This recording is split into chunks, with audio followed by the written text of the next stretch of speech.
아, 오늘은 광복 78주년이면서 교회 창립 51주년입니다. 우리 교회는 늘 창립 기념주일과 광복 기념주일이 겹쳐서 축하하고 기념하는 그 기쁨이 두 배인데요. 이렇게 교회 생일을 맞이하는 일은 참 기쁜 일입니다만, 이 미국에 있는 교회의 현실을 보면 그리 녹록치 않습니다. 미국에 있는 교회는 한인교회, 미국교회 할 것 없이 모두 그 교세가 위축되는 중에 있다는 것, 여러분 뉴스를 들어 잘 아시지요. 예. 특별히 청소년, 청년, 다음 세대 교인들의 감수세가 더 두드러져서 미래에 대한 염려가 있습니다.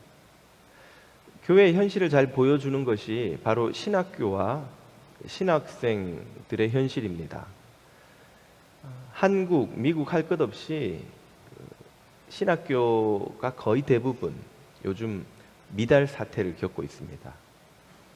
애초 한국은 인구 감소로 아이들이 적은 것도 원인이긴 합니다만은, 그럼에도 다른 전공에 비해서 신학의 지원자 감소세는 더 두드러집니다.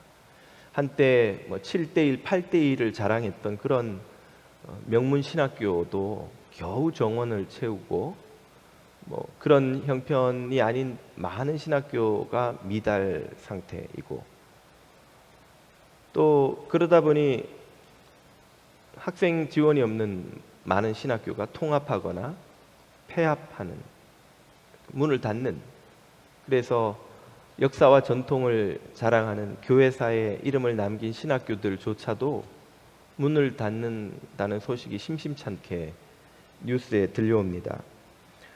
이런 신학교의 현실은 고스란히 목회자 인력난으로 이어지는데요. 특별히 청소년, 청년, 2세 사역을 할 영어권 사역자들 인력난이 더 심합니다. 과거와 같이 한국에서 유학 오는 신학생도 거의 없고, 여기에서 신학교를 졸업하는 학생 수도 나날이 줄다 보니 교회마다 교육부 청년 EM을 섬길 사역자를 구하는 게 그야말로 참 난리입니다. 공고를 해도 지원하는 이도 별로 없고, 혹 몇 분 지원을 해도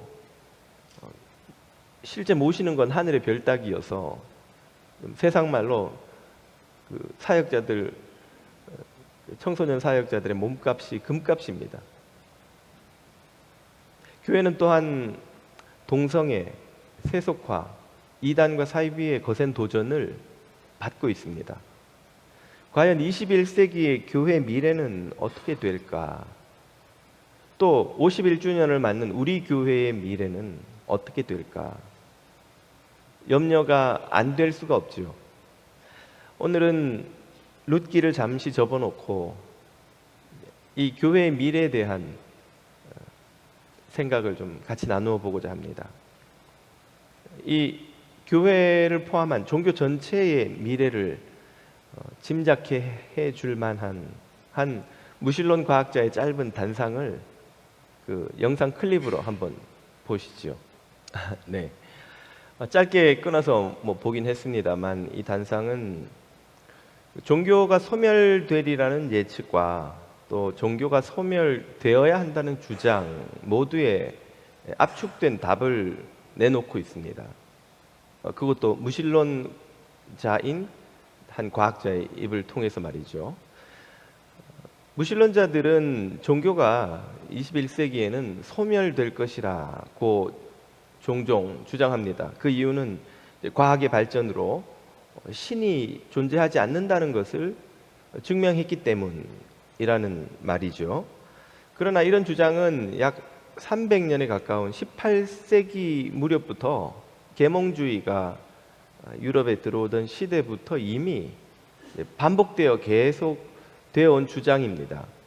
20세기에는 공산주의 국가들이 종교를 말살하려는 정책과 탄압을 참 강력하게 추진했었죠. 예. 그래서 실제 일부 서구 국가들에서는 교회가 상당히 위축돼 있는 것이 사실입니다. 그러면 과연 그들의 주장처럼 종교는 소멸되고 있거나 곧 소멸될 것인가? 21세기를 살아가는 이 시점 현재 전 세계 인류 전체를 놓고 보면 84%의 사람들이 자신을 종교인이라고, 신을 믿는 사람이라고 답변하죠. 16%의 사람만이 무신론자 혹은 불가지론자, 모르겠다, 있는지 없는지 라고 답하는 이들입니다. 종교인의 증가세는 계속 늘고 있고요. 한때 종교를 말살하려고 했던 공산 국가들은 오늘날 기독교가 가장 빨리 성장하는 나라들 중에 하나가 되어 있습니다. 기독교 인구는 이 중에서 한 25억 정도로 종교 중에서는 가장 큰 규모를 또 자랑하죠. 왜 그들의 예측과 달리 종교는 소멸되지 않는 걸까요? 그 이유는 그들의 주장과는 달리 과학이 신의 부재를, 신이 없다는 사실을 증명하지 못했기 때문입니다. 실제 과학은 신의 존재를 증명하지도 부정하지도 않습니다. 과학은 애초에 신앙과 다른 카테고리예요.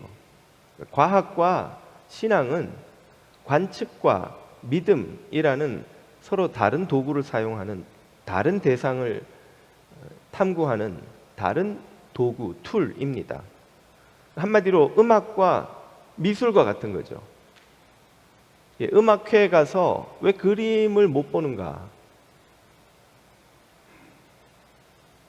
갤러리에 가서 왜 음악 연주를 못 듣는가?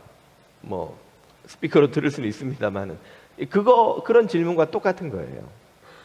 과학은 애초부터 신의 존재를 탐구하는 도구가 아닙니다. 과학을 통해 신의 존재를 증명하지 못했다고 신의 부재가 증명되었다는 것은 논리적으로도 모순이죠.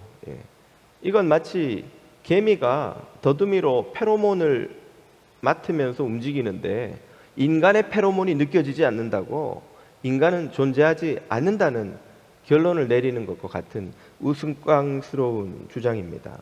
과학은 그러므로 신의 존재에 대해서 모른다고 답하고 있죠. 그것이 가장 정직한 대답이고요. 과학은 인간이 가진 아주 훌륭한 도구이기는 하지만 유일한 도구는 아닙니다. 과학으로만 모든 것을 설명할 수 있다는 것 자체가 그릇된 맹신입니다. 과학은 오히려 신 존재에 대해 높은 개연성을 보여준다고 저를 포함한 신앙인들은 믿습니다. 우주를 관측해 보면 놀라울 정도의 정교함과 그 정교한 법칙이 그 안에 존재하는 거예요. 도대체 이 법칙은 어떻게 생겼는가? 어디서 생겼는가? 혹은 누가 만들어 여기 두었는가? 이에 대해서 과학은 아무런 답을 주지 못하지요. 과학은 이 우주 안에 있는 모든 것을 설명하기 위해 인과율이란 법칙을 적용합니다. 현상이 있으면 원인이 있을 거라는 추측을 하죠. 그 원인을 찾아가면 원인과 결과에 관련한 법칙 내지는 질서를 찾아낼 수가 있습니다.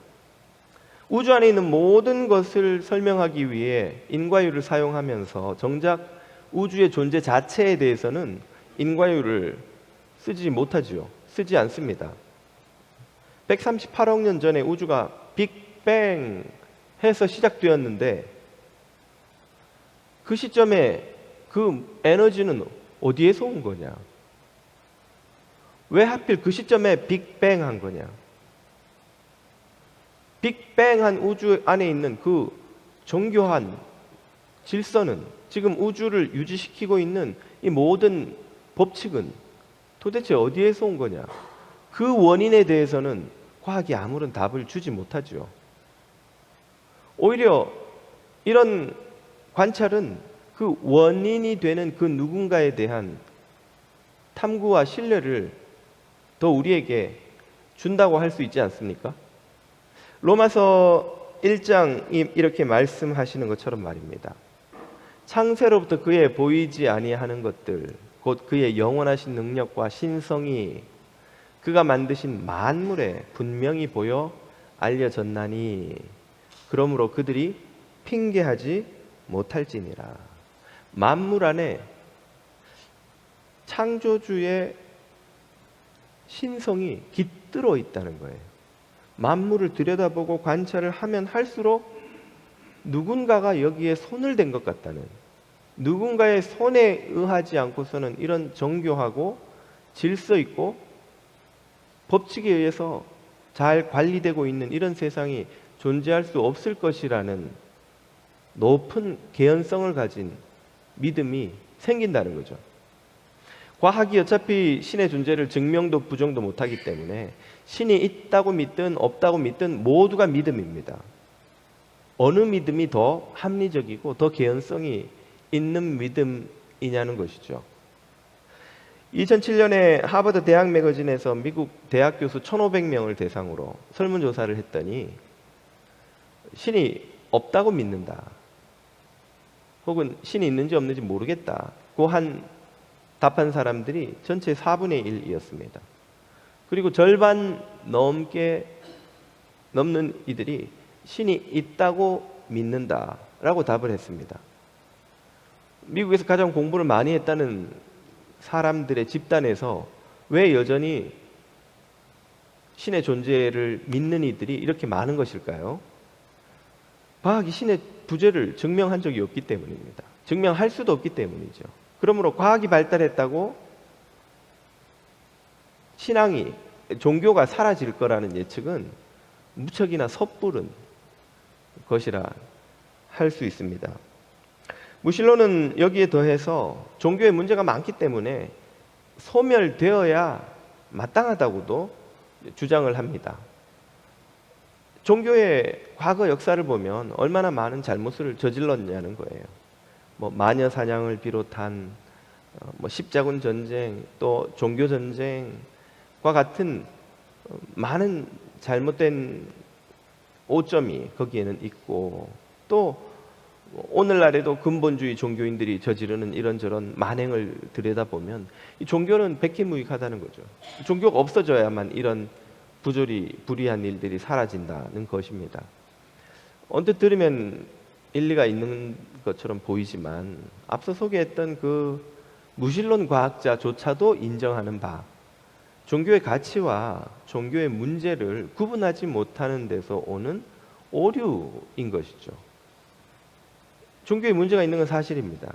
그러나 문제가 있는 모든 것이 다 사라져야 한다면 2차 대전이 여러 국가들 간에 참혹한 희생을 치른 전쟁이었는데 왜 국가를 없애자는 주장을 하지 않습니까?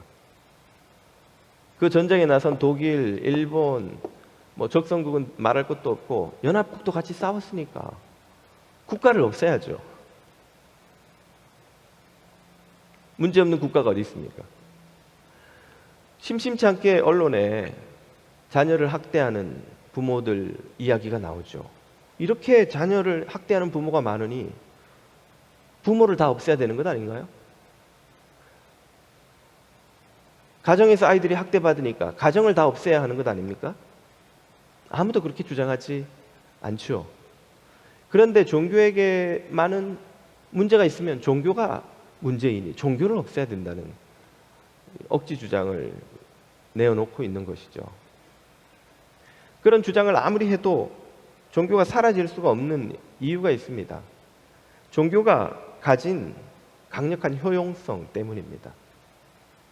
21세기에도 각종 종교가 계속 부흥하는 것은 종교가 개인의 위안을 비롯해서 사회적 통합, 사회 질서 유지, 전통의 계승을 비롯한 여러 가지 순기능을 가지고 있기 때문이죠. 이런 기능을 정부가 대신할 수 없습니다. 어떤 조직, 기관, 단체도 대신할 수 없습니다. 정부가 예산을 아무리 많이 쏟아부어도 1년 예산을 전부 거기에만 쏟아부어도 종교가 공동체에 미치는 순기능을 대신할 수가 없습니다. 모든 종교는 삶의 목적과 가치를 포함한 세계관을 그 종교가 속한 커뮤니티에 제공합니다. 사람들은 그 종교가 주는 삶의 목적, 가치, 이유를 받아들이고 거기에서 의미를 찾아서 살아가죠. 그것이 옳고 그르고는 일단 차지하고요. 그러나 무신론은 이 세상에 그런 목적이나 가치, 의미 따위는 없다고 주장하죠. 오늘날 무신론의 이론적 근거가 되는 진화 생물학은 지금 우리가 살아가는 삶의 방식을 결정한 건 전부 오랜 기간의 진화의 과정일 뿐이지, 인간이 생각하는 그 삶의 목적, 의미, 가치 이런 건 모두 그 과정에서 진화를 더 잘하기 위해 고안해낸 아이디어, 상상력의 산물이라고 주장합니다. 진화론의 바이블 대접을 받는 리차드 도킨스의 이기적 유전자, 읽어보지는 않으셨어도 이름은 다 한 번씩 들어보셨을 겁니다. 이 책에서 그는 주장하기를 인간은 DNA가 만들어낸 생존 기계라고 합니다. 인간은 DNA가 그 DNA를 다음 세대에 퍼뜨리기 위해서 만들어낸 생존하는 기계 생물, 수많은 종의 생존 기계들 중에 하나에 불과하다는 것이죠. 인간의 삶의 목적은 그러므로 무엇입니까? DNA를 퍼뜨리는 거예요. 우리 자손을 다음 세대에 퍼뜨리는 거예요. 그런 차원에서 우리 세대는 무척 게으른 세대인 것은 틀림없는데, 그러면 오늘 저와 여러분의 목적이 다음 세대에 DNA를 퍼뜨리는 것이라면 그 DNA를 왜 퍼뜨릴까요? 그래야 다음 세대가 존재하니까. 다음 세대는 왜 존재해야 합니까? 그들도 DNA를 퍼뜨리기 위해서. 그들은 또 왜 DNA를 퍼뜨려야 해요? 그래야 다음 세대가 또 존재하니까. 그러니까 그 다음 세대가 왜 존재해야 되느냐고요. DNA를 또 퍼뜨려야 하니까. 이게 여러분 무슨 말처럼 들리세요? 쉽게 말하면 이런 뜻이에요. 왜 살아요? 살아야 하니까. 왜 살아야 하는데요? 그게 삶이니까. 그게 왜 삶이에요? 사는 게 삶이야. 왜 사는 게 삶이에요? 살아야 하니까. 끊임없는 동어 반복입니다, 여러분. 그죠? 다르게 말하면 아무 목적이 없다는 거예요. 사는 건 목적이 아닙니다. 삶의 목적이 무엇이냐고 묻는데 삶이 목적이라고 하면 목적이 없는 거죠. 이건 구덩이를 파는데 아무 목적이 없는 노동이라는 뜻이에요. 인간이 제일 견딜 수 없는 것이 의미가 없는 노동입니다. 그래서 사람을 미치게 하는 노동 형벌이 뭐냐? 이유를 설명해 주지 않고 구덩이를 파게 하는 거예요. 다 파고 나면 다시 메워. 다시 메우고 나면 다시 파. 왜 파요? 묻지 말고 또 파. 다 파고 나면 또 메워. 그걸 며칠만 반복하면 그 사람은 정신적인 심각한 문제를 겪게 됩니다. 의미 없는 노동을 계속해야 되는 거예요. 그게 우리 삶입니다. 무신론에 의하면 아무 목적도 의미도 없이 그냥 종족을 계속 번식하기 위해서, 왜 번식해야 되는지는 모르지만 또 아무튼 계속 번식하기 위해 우리가 목적도 의미도 없이 우연히 이 우주에 던져진 존재라는 것이죠. 사람은 그런 의미 없는 노동을 견디지 못합니다. 그러니까 목적이 없는 인생을 살 수가 없다는 거예요. 그래서 20세기 초에 사람들이 만들어낸 게 소위 실존주의라는 믿음이에요. 그것도 믿음이죠. 실존주의가 뭐냐? 인생의 목적과 의미, 가치 이런 게 이제 더 이상 없으니까 그냥 지금 이 순간에 그것을 찾자, 이런 뜻이에요. 영원한 목적 이런 거 없어. 우리가 살아야 하는 이유 이런 거 애초에 없었어. 우리는 목적도 의미도 없고 그렇다고 죽을 수는 없으니까 살아있는 동안 지금 이 순간 이 찰나의 기쁨과 의미를 발견하자는 주장이에요. 구덩이를 왜 파는지는 몰라. 하지만 파다 보니까 점점 넓어지잖아. 보람되지 않아? 네가 이만한 구덩이를 팠으니 보람되잖아.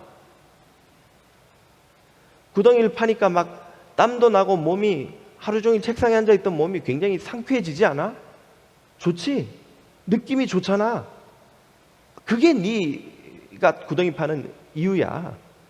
목적이야. 의미야. 거기에서 의미를 찾으라고.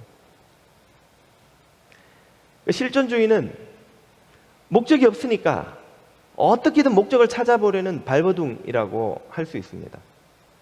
아무 의미 없는 인생에서 의미를 찾아보려고 발버둥 치는 절규라 할 수 있습니다.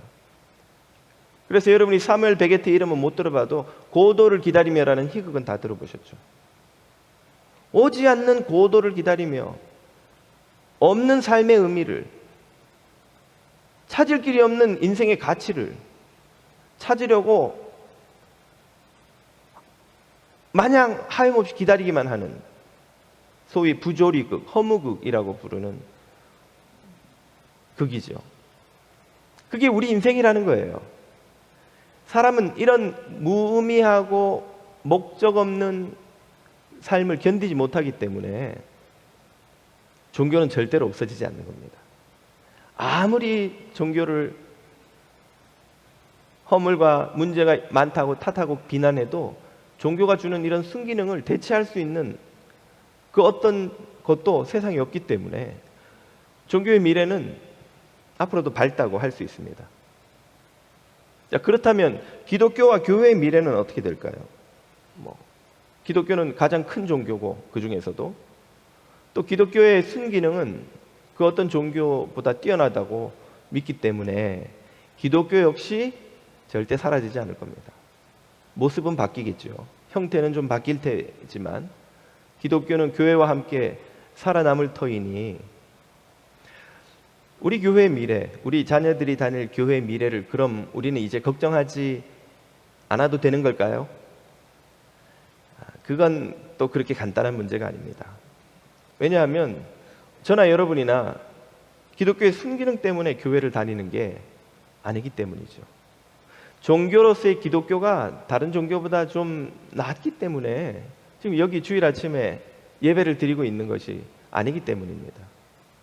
우리는 교회가 생명을 주는 진리를 품고 있다고 믿기 때문에 교회를 통해서 영생에 이르는 진리를 만날 수 있다고 믿기 때문에 지금 교회에 몸을 담고 이 주일 아침에 예배를 드리고 있는 겁니다.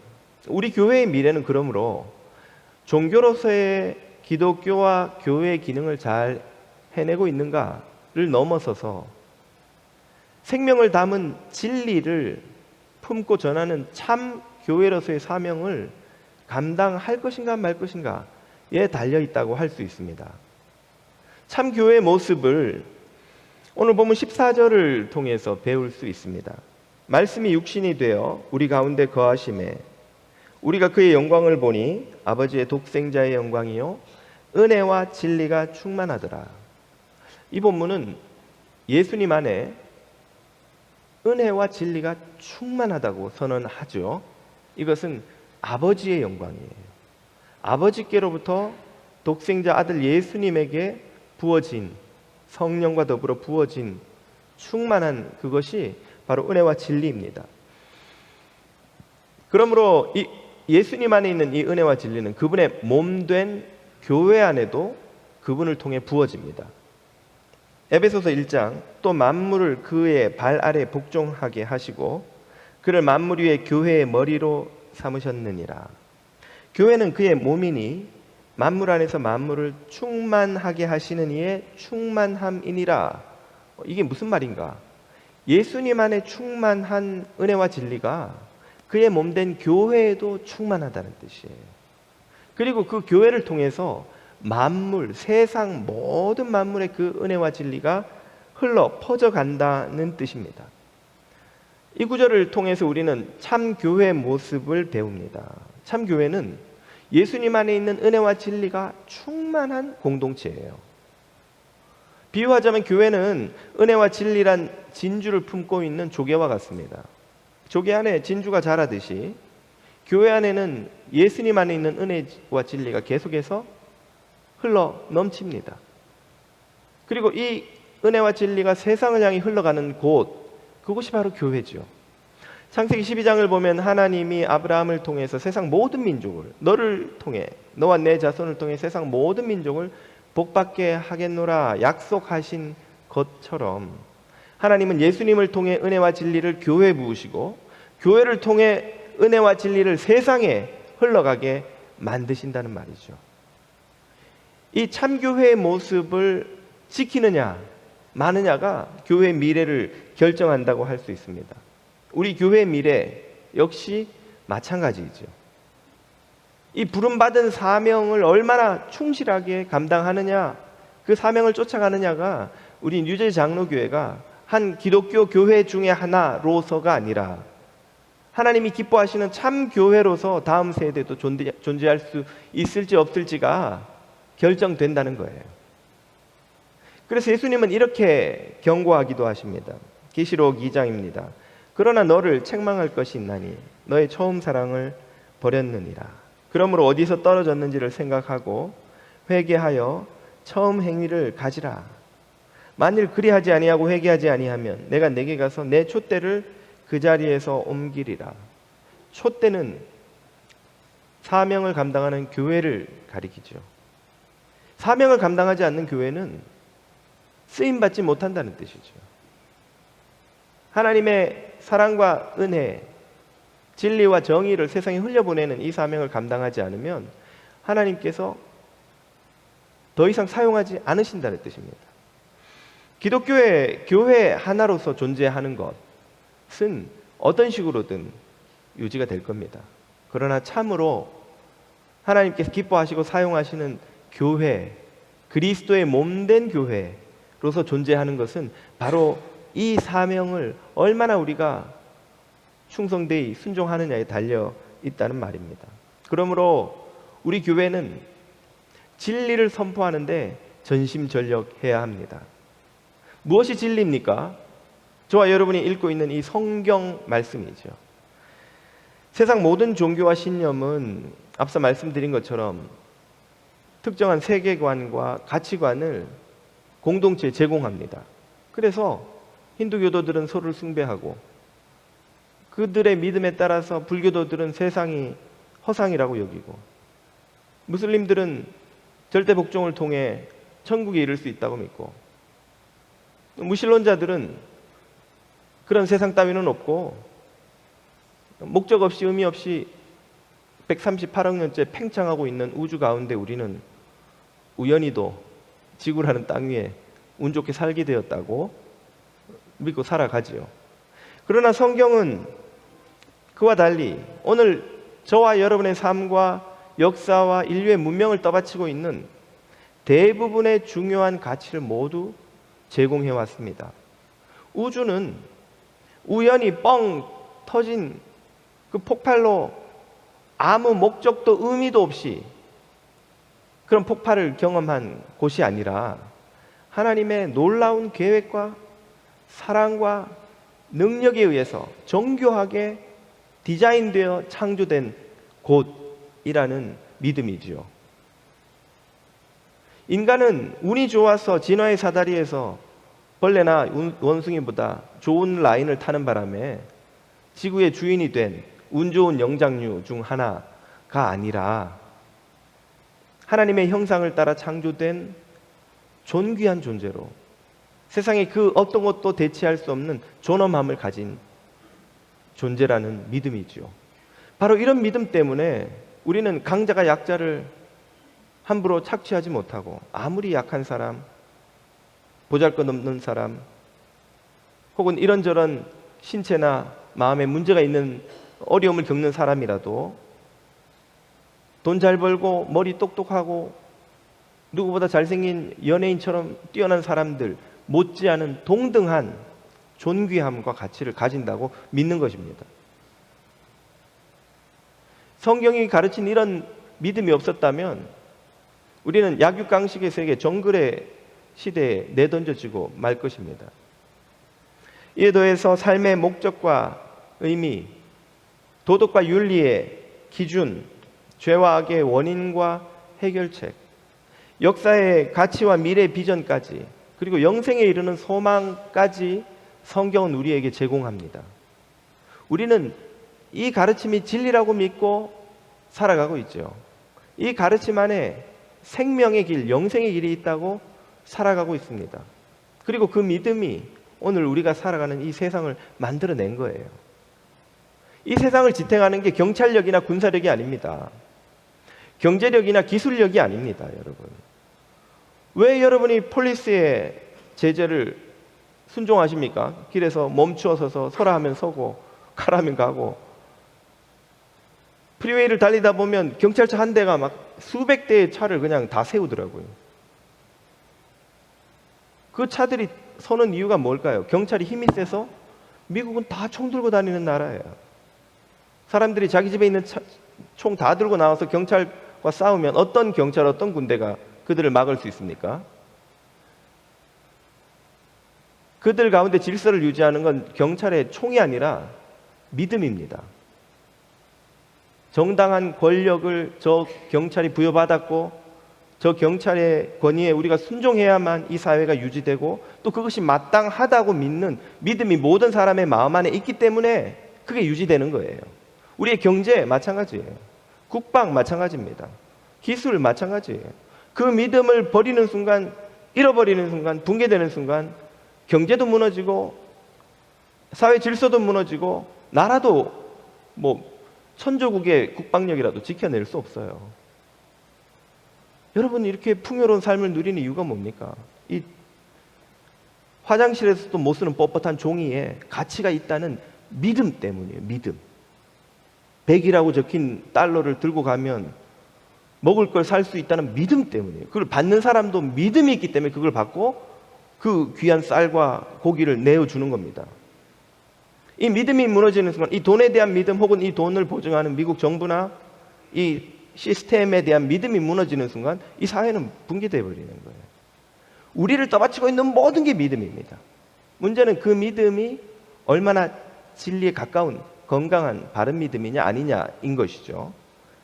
우리는 성경이 가르치는 이 진리가 이 진리인 것을 믿고 살아가죠. 아마 이런 주장을 좀 달가워하지 않는 사람들도 있을 겁니다. 비기독교인들, 다른 종교인들이 볼 땐 왜 당신들의 그 기독교가 진리라고 믿어요? 우리는 불교가 진리라고 믿어요. 우리는 이슬람이 진리라고 믿어요. 당신만 진리라고 하면 안 되죠. 각자 진리라고 하는 걸 믿고 살아가는데, 강제할 수는 없지만 무엇이 진리인가를 진지하게 탐구하고 그것을 찾으려는 노력을 결코 폄하해서는 안 됩니다. 멈추어서도 안 되죠. 모든 사람들이 믿는 바가 다르고 자신이 믿는 바를 진리라고 주장하는 것이 갈등을 야기할 수 있기 때문에 각자가 그냥 좋을 대로 살자라고 하는 것은 사실은 무척이나 위험할 뿐 아니라 게으른 선택입니다. 여러분, 여기 살인사건이 났어요. 즉각적으로 피해자의 가족들은 뭘 기대하겠습니까? 형사가 와서 누가 범인인지를 찾아주기를 기대하지 않겠어요? 형사가 와서 조사를 하더니 용의자는 너무 많고 도저히 누가 범인인지 모르겠으니까 굳이 찾지 마십시다. 이렇게 생각하면 이 사람 범인 같고 저렇게 생각하면 저 사람 범인 같고 헷갈리는데 그냥 각자 마음에 원하는 대로 누군가 범인이라고 생각하면서 살아가세요. 그 사람이 범인이라고 생각하고 각자 미워하면서 살든지 아니면 각자 자기가 총 들고 가서 해결하든지 하십시다. 누군가를 범인으로 선정하는 건 너무 어렵고 위험하고 누군가를 또 불편하게 하는 일이에요. 이렇게 형사가 나온다면 얼마나 여러분 기가 막히시겠어요. 조난 신호를 받고 출동한 구조대가 이 넓은 산맥 안에서 어느 산 어느 계곡에 조난자가 있는지 우리가 어떻게 알겠어. 나는 이쪽인 것 같고 너는 저쪽인, 각자 흩어져서 원하는 산 계곡에 들어가 보자고. 운 좋아서 찾으면 땡큐고 못 찾으면 어떡하겠어. 제 운명인 것을. 다 그렇게 살다가 짧은 인생 가는 건데, 그렇게 구조대가 나온다면 피해자의 가족인 여러분이 얼마나 기가 막히고 어이가 없겠습니까? 우리가 진리를 찾는 것이 범인을 찾거나 조난자를 찾는 것보다 덜 중요한 일이라 할 수 있을까요? 우리의 생명, 영원한 생명에 대한 탐구라면 너무나 진지하게, 너무나 열심히, 너무나 간절히 그 진리를 찾고 탐구해야 하는 것 아니겠습니까? 기독교가 진리인지 아닌지를 우리는 진지한 지적인 탐구와 믿음의 모험과 또 순종의 실험을 통해서 찾아보아야 합니다. 진리인지를 실험해보고 경험해보고 비교해보고 찾아야 하는 거예요. 모두가 진리일 수 있으니까 굳이 무엇인지 찾으려고 하지 말고 각자 원하는 걸 찾고 살자, 믿고 살자는 것이야말로 얼마나 무책임하고 게으른 태도인지 모릅니다. 성경을 부정하는 것은 우리의 역사와 문명을 떠받쳐온 토대를 다 무너뜨리는 어리석은 길이에요. 앞서 말씀드렸듯이 우리는 지금 믿음 위에 서 있는 것입니다. 미국의 많은 돈과 군사력 위에 서 있는 게 아니에요. 무슨 다른 것 위에 서 있는 것이 아닙니다. 이 문명을 지탱해 주는 건 콘크리트나 군사력이나 경제력이 아니라 믿음입니다. 진리에서 나온 믿음이죠. 그리고 그 믿음이 진리에 가까울수록 더 건강한 사회를 만들고 그 반대일수록 더 병들고 부조리한 사회를 만들 수밖에 없죠. 교회는 진리와 더불어 은혜를 흘려보내야 합니다. 이 세상에 악과 저주의 폐수가 아무리 흘러들어와도 어디선가 은혜와 사랑의 생수가 흘러들어와 그것을 정화하고 있다고 성경은 말씀하십니다. 하나님이 세상을 이처럼 사랑하사 독생자를 주셨으니 이는 그를 믿는 자마다 멸망치 않고 영생을 얻게 하려 하심이라. 이 세상이 죄와 저주로 멸망해가는 중에도 하나님은 사랑과 은혜를 당신의 아들을 통해 부어주고 계시죠. 우리가 아직 죄인 되었을 때 그리스도께서 우리를 위하여 죽으심으로 우리에게 대한 자기의 사랑을 확증하셨느니라. 하나님의 사랑의 생수가 흘러들어와 우리의 영혼을 적셔주십니다. 우리의 마실 생명의 물이 되어주시죠. 세상 어느 곳에 어떤 이가 여러분의 우리의 많은 죄를 못 본 척 하시고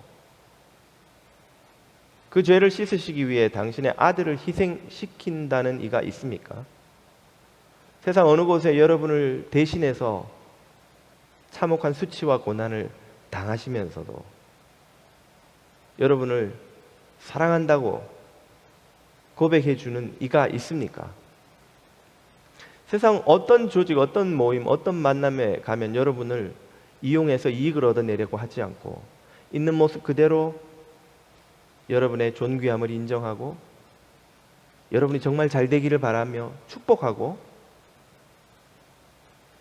여러분에게 영원한 사랑이 있다는 사실을 가르쳐주는 그런 공동체가 있습니까?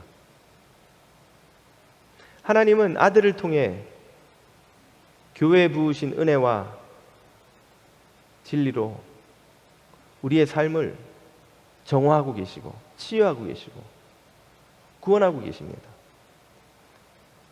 그 일에 교회가 쓰임받을 때 참교회가 되는 것이며 그런 교회를 하나님은 결코 무너지게 하지 않으십니다. 지상의 교회는 물론 문제가 많습니다. 지상의 교회를 보면 초대교회처럼 거룩한 교회는 어디 가고 세상에 이런 교회밖에 없는가 실망할지도 혹시 모르겠습니다. 그러나 잘 생각해 보면 초대교회가 과연 오늘 이 시대의 교회보다 얼마나 또 훌륭했을까 의구심이 생깁니다. 사도행전 15장을 보면 예루살렘 초대교회가 최초의 교회죠. 신학적인 갈등으로 얼마나 치열하게 싸웠는지를 어렵지 않게 알 수 있죠. 초대교회 중 하나였던 고린도 전후서의 무대, 고린도 교회에 얼마나 추한 스캔들이 많았는지 고린도서를 한 번만 읽어보면 금방 알 수 있습니다. 교회 역사의 최초의 선교사였던 그 위대한 존경에 맞지 않는 사도 바울과 사도 바나바가 선교 전략의 차이점 때문에 얼마나 좀 속된 말로 박 터지게 싸우고 갈라져서 다른 곳으로 선교 여행을 떠났는지를 보면 이분들이 과연 우리보다 크게 나았는가 하는 의구심조차 듭니다. 뭘 깨닫게 해줍니까? 하나님의 은혜의 역사, 구원의 역사는 완전한 성도, 완벽한 교회를 통해 이루어지는 것이 아닙니다. 질그릇같이 보잘것없고 금가 있고 허물 많은 곳에 하나님은 예수 그리스도의 은혜와 진리라는 보화를 담으셨고 거기에서 생수가 터져 나와서 세상으로 흘러가게 만드셨습니다. 그게 2000년 교회 역사입니다. 2000년 동안 어느 교회도 완벽한 교회가 없었고 완전한 성도가 없었지만 하나님은 당신의 구원 역사를 지금도 계속 그 교회를 통해 행하고 계십니다. 이걸 보면 금방 알 수 있어요. 여러분 부모 되시기 전에 아빠 되는 법, 엄마 되는 법 책 한 권이라도 읽어보신 분이 있습니까? 우리는 아무 준비도 하지 못한 채 부모가 되었고 그래서 얼마나 많은 실수와 잘못을 자녀들에게 했는지 모릅니다. 그럼에도 불구하고 하나님은 그런 엄마 아빠를 사용하셔서 예쁘고 건강한 자녀들을 주시고 그들이 우리보다 더 거룩한 세대로 자라도록 은혜를 베풀어 오셨습니다. 인간과 교회의 문제에도 불구하고 하나님은 당신의 구원 역사를 계속 행하고 계십니다. 교회의 이 은혜의 강이 흐르는 한 참교회로서 하나님은 그 교회를 절대로 버리지 않으십니다. 우리 교회가 51주년을 넘어 100주년을 맞는 참교회로 쓰임받는 유일한 길, 바로 이 은혜와 진리의 생수가 온 세상에 흘러가도록 쓰임받는 것입니다. 죄악의 폐수로 오염된 세상에 예수님의 생수를 쉼없이 흘려보내는 그런 교회, 그런 성도 다 되시기를 주님 이름으로 축복합니다.